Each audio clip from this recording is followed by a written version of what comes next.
नमस्कार, royal kitchen कट्टा या यूट्यूब चॅनेलवरती तुमचं मनापासून स्वागत आहे। आज आपण भरपूर अशा लेयर्स पडणाऱ्या करंज्या कशा बनवायच्या ते बघणार आहोत। अगदी साधी सोपी पद्धत आहे।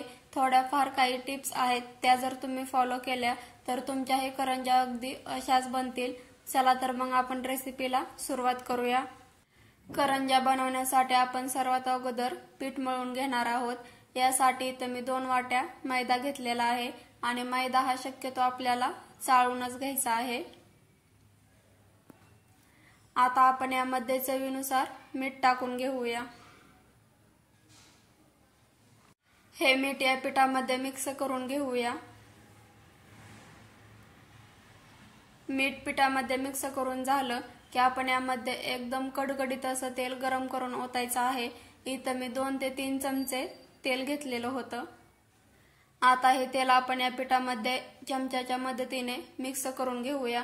तेल हे आपण गरम करून घेतलेलं होतं, त्यामुळे जर आपण सुरुवातीलाच हाताने हे तेल या पिठामध्ये मिक्स करून घेतलं तर आपल्या हाताला भाजू शकतं। तेल या पिठामध्ये मिक्स करून झालं की याला आपण हातानेच असं चोळून घ्यायचं आहे, त्यामुळे करंजीचे आवरण हे एकदम खुसखुशीत बनते। आता यामध्ये आपण थोडं थोडं पाणी ओतून याचा एकदम घट्टसर असा गोळा तयार करून घ्यायचा आहे। तुम्ही जर मैद्याचे पदार्थ जास्त खात नसाल तर तुम्ही यामध्ये 1 वाटी मैदा आणि 1 वाटी रवा असं प्रमाण देखील घेऊ शकता। तुम्ही जर चॅनेलवरती नवीन असाल तर अशाच नवनवीन रेसिपी पाहण्यासाठी व्हिडिओला लाईक, शेअर आणि सबस्क्राइब करायला विसरू नका। दिवाळी म्हणलं की सगळ्यात अगोदर आठवतं ते म्हणजे फराळ, आणि या फराळामध्ये सगळ्यांचा आवडता पदार्थ म्हणजे करंजी।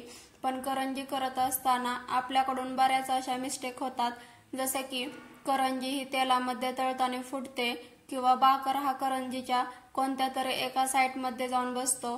तर अशा मिस्टेक न होण्यासाठी मी सांगितलेल्या टिप्स तुम्ही जर फॉलो करून करंजी बनवली तर तुमची ही करंजी एकदम परफेक्ट बनेल। तुम्ही इथं बघू शकता, घट्टसर असा मी याचा गोळा तयार करून घेतलेला आहे। एकदम घट्टसरही नाही, जेणेकरून त्याला चिरा पडतील इतपतही घट्ट आपल्याला गोळा मळून घ्यायचा नाही आणि जास्त सेलही मळायचा नाही। तुम्ही इथं बघू शकता, अशा पद्धतीने मी गोळा मळून घेतलेला आहे। आता याच्यावरती एक झाकण ठेवून आपण याला 10 ते 15 मिनिट भिजण्यासाठी ठेवून देऊया। हे पीठ भिजत आहे तोपर्यंत आपण भाकर तयार करून घेऊया। यासाठी इथे मी गळवट वाटी तीळ घेतलेले आहेत। आता आपण हे तीळ चांगले भाजून घेऊया। तीळ भाजत असताना आपल्याला गॅसची फ्लेम ही एकदम लो टू मीडियम ठेवायची आहे, कारण तीळ भाजण्यासाठी जास्त वेळ लागत नाही। जर आपण हाय फ्लेमवरती हे तीळ भाजून घेतले तर ते फक्त वरून करपतील आणि आतून भाजले जाणार नाहीत। तुम्ही इथं बघू शकता, 6 ते 7 मिनिट मी हे तीळ चांगले भाजून घेतलेले आहेत। अशा पद्धतीने जोपर्यंत तिळाचा कलर बदलत नाही तोपर्यंत आपण हे तीळ भाजून घ्यायचे आहेत। आता हे तीळ आपण एका पसरट भांड्यामध्ये काढायचे आहेत, जेणेकरून लवकर थंड होतील। तुम्ही इथं बघू शकता, मी हे तीळ थंड करून घेतलेले आहेत। आता हे तीळ आपण बारीक करून घेऊया। इथं आपल्याला फक्त तीळ बारीक करायचे नाहीत किंवा गूळ बारीक करायचा नाही, तर आपण थोडेसे तीळ आणि थोडासा गूळ टाकून हे बारीक करायचं आहे। इथं आपण गूळ हा जेवढे तीळ घेतले होते त्याच प्रमाणात घ्यायचा आहे। इथं मी पाऊण वाटी तीळ घेतलेले होते, यासाठी पाऊण वाटीच गूळ घेतलेला आहे। आता आपण मिक्सर हा चालू बंद करून याचं वाटण करून घ्यायचं आहे। तुम्ही इथं बघू शकता, मी हे मिक्सर मध्ये बारीक करून घेतलेलं होतं। बऱ्याच वेळा जर आपण तिळाचा भाकर करून घेतला तर तो आपल्याकडून चिकट होतो। जर तुम्ही अशा पद्धतीने तिळाचा भाकर केला तर तो अजिबात चिकट होत नाही। आता आपण यामध्ये वेलची पूड टाकून घेऊया। वेलची पूड टाकल्यामुळे याला फ्लेवर हा एकदम मस्त येतो। आता याला आपण एकदा मिक्स करून घेऊया, जेणेकरून वेलची पूड ही सगळ्या सारणामध्ये मिक्स होईल। तुम्ही याला सारण म्हणू शकता किंवा भाकर देखील म्हणू शकता।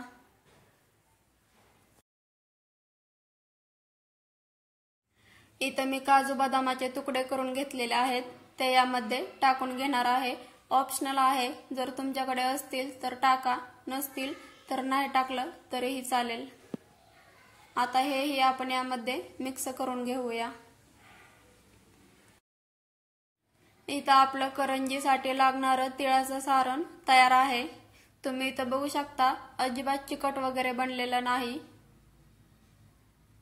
एकदम परफेक्ट बाकर बनलेला आहे। जर बाकर हा चिकट बनला तर तो करंजीच्या एकाच कोणत्या तरी साईडला जाऊन बसतो, त्यामुळे बाकर हा तुम्ही अगदी ह्याच पद्धतीने बनवून घ्यायचा आहे। आता आपण जो मळून घेतलेला गोळा भिजण्यासाठी ठेवलेला होता तो घेऊया। तुम्ही इथं बघू शकता, गोळा हा चांगला भिजलेला आहे। आता हा गोळा आपण असा 1 ते 2 मिनिट मळून घ्यायचा आहे, त्यामुळे गोळा हा एकदम मऊसूत बनतो आणि ज्या वेळेस आपण हे गोळे लाटत असतो त्यावेळेस ते सहज लाटले जातात आणि करंज्या देखील एकदम खुसखुशीत बनतात। तुम्ही इथं बघू शकता, मी हा गोळा चांगला मळून घेतलेला आहे। आता याचे आपण छोटे छोटे 5 ते 6 गोळे तयार करून घ्यायचे आहेत।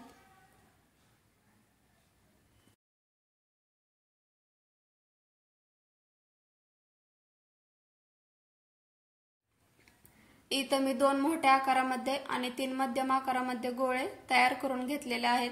आता आपण साठा तयार करून घेऊया। यासाठी इथं मी 2 चमचे साजूक तूप घेतलेला आहे। आता यामध्ये आपण 1 चमचा कॉर्न फ्लोअर घालूया। इथं तुम्ही साजूक तुपाऐवजी डालडा देखील वापरू शकता, पण तुम्हाला तेल अजिबात वापरायचं नाही। आपण जे डालडा किंवा साजूक तूप घेऊ ते आपल्याला थोडंसं घट्टसर घ्यायचं आहे। आता याला 2-3 मिनिट मिक्स करून याचा साठा तयार करून घ्यायचा। जर तुमच्याकडे कॉर्न फ्लोअर नसेल तर तुम्ही त्याऐवजी मैदा देखील घेऊ शकता। इथं मी याला 2-3 मिनिट चांगलं मिक्स करून याचा साठा तयार करून घेतलेला आहे। तुम्ही इथं बघू शकता, आपला साठा तयार आहे।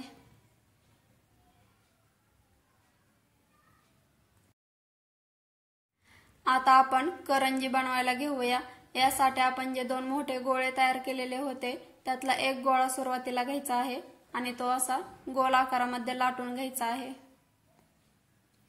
हा गोळा जास्त जाडही ठेवायचा नाही आणि जास्त पातळही लाटून घ्यायचा नाही।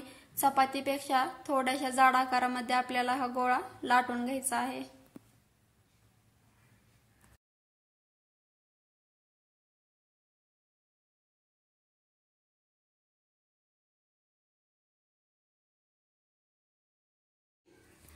तुम्ही इथं बघू शकता, चपातीपेक्षा थोड्याशा जाड आकारामध्ये आपण याला लाटून घेतलेला आहे।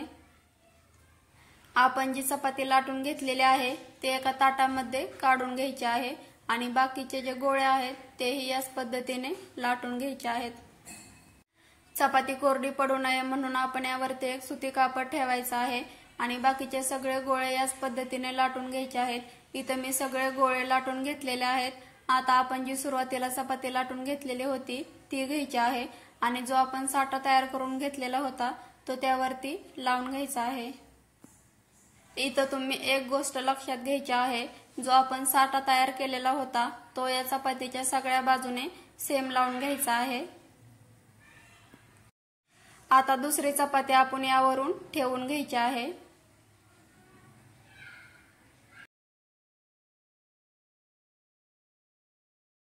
आणि यावरतूनही साठा लावून घ्यायचा आहे। आपण ज्या 2 मोठ्या चपात्या लाटून घेतलेल्या होत्या ती एक सगळ्यात खाली ठेवायची आहे आणि एक सगळ्यात वरती ठेवायची आहे आणि ज्या मीडियम साईज मध्ये 3 लाटून घेतलेल्या होत्या त्या मध्यभागी ठेवायच्या आहेत।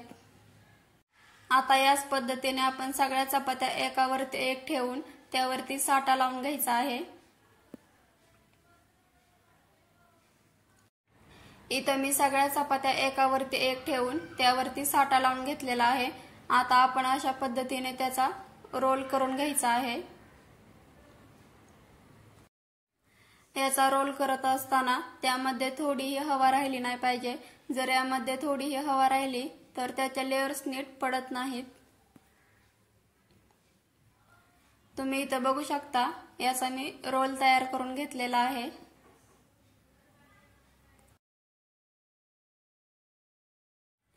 याचा रोल करून घेतला की आपण याला चाकूच्या मदतीने कट करून घ्यायचा आहे। इथं तुम्हाला कितपत छोटी किंवा मोठी करंजी बनवायची असेल त्या अंदाजाने कट करायचा आहे।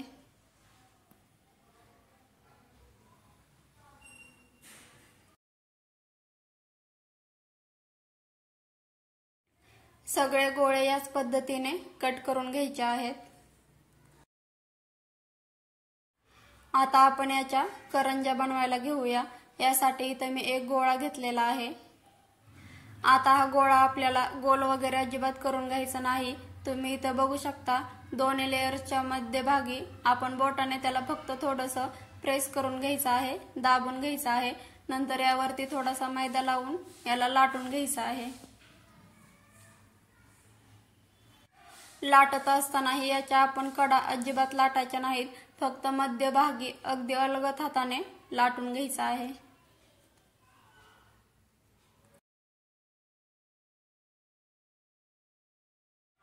इथं मी हा गोळा लाटून घेतलेला आहे। आता याच्यावरती आपण सारण भरून याला करंजीचा आकार द्यायचा आहे। जर तुमच्याकडून लाटलेला गोळा हा कोरडा पडला असेल, तो चिकटत नसेल, तर तुम्ही त्याला थोडंसं पाणी लावून घ्यायचं आहे, लगेचच चिकटतं। याला आपण कडेने अजिबात कट करून घ्यायचं नाही, नाहीतर लेयर्स पडणार नाहीत। जसं आहे तसंच फ्राय करायचं आहे। तुम्ही इथं बघू शकता आपली एक करंजी तयार आहे। आता बाकीच्याही करंज्या मी अशाच पद्धतीने बनवून घेणार आहे।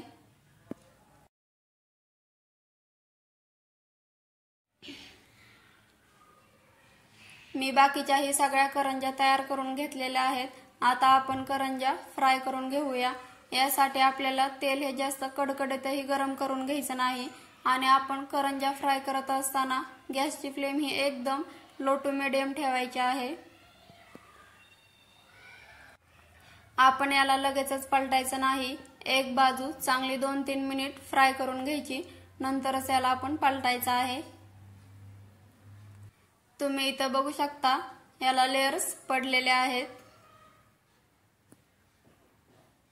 आता गौराया गणपती जवळ आलेल्या आहेत, तर गौरायांपुढे ठेवण्यासाठी तुम्ही अशा पद्धतीने खूप साऱ्या लेयर्स पडलेल्या करंज्या बनवू शकता। दिसायलाही खूप छान दिसतात आणि खायलाही एकदम टेस्टी लागतात। आपण याला लो फ्लेमवरती असा हलका गोल्डन रंग येईपर्यंत फ्राय करायचा आहे। करंजी तेलामधून काढत असताना त्याच्या ज्या बाजूने लेयर्स आहेत ती बाजू तेलामध्ये धरायची आहे। त्यामध्ये खूप सारं तेल जाऊन बसतं। जर आपण तेल हे काढलं नाही तर करंजी तेलकट बनते। दुसरी ही करंजी फ्राय झालेली आहे।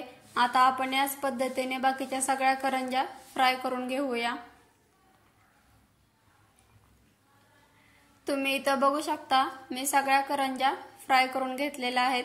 एकदम मस्त बनलेल्या आहेत। याच्या लेयर सुद्धा किती मस्त पडलेले आहेत। या करंज्या एकदम खारीसारख्या लागतात आणि लेयर सुद्धा एकदम खारीसारख्याच पडलेल्या आहेत। जर तुम्हाला हे अशाच पद्धतीने करंज्या बनवायच्या असतील तर मी सांगितलेल्या काही टिप्स आहेत त्या फॉलो करा, तुमच्याही करंज्या अगदी अशाच बनतील। लेयर्स पडलेल्या करंज्या बनवायची माझी ही पद्धत तुम्हाला कशी वाटली ते कॉमेंट मध्ये नक्की सांगा। तुम्ही ही घरी नक्की बनवा। इथं मी तुम्हाला एक करंजी ओपन करून दाखवते। तुम्ही इथं बघू शकता किती आतून सुद्धा याला लेयर्स पडलेले आहेत आणि याचा बाकरा आहे तो हे एका बाजूला जाऊन बसलेला नाही।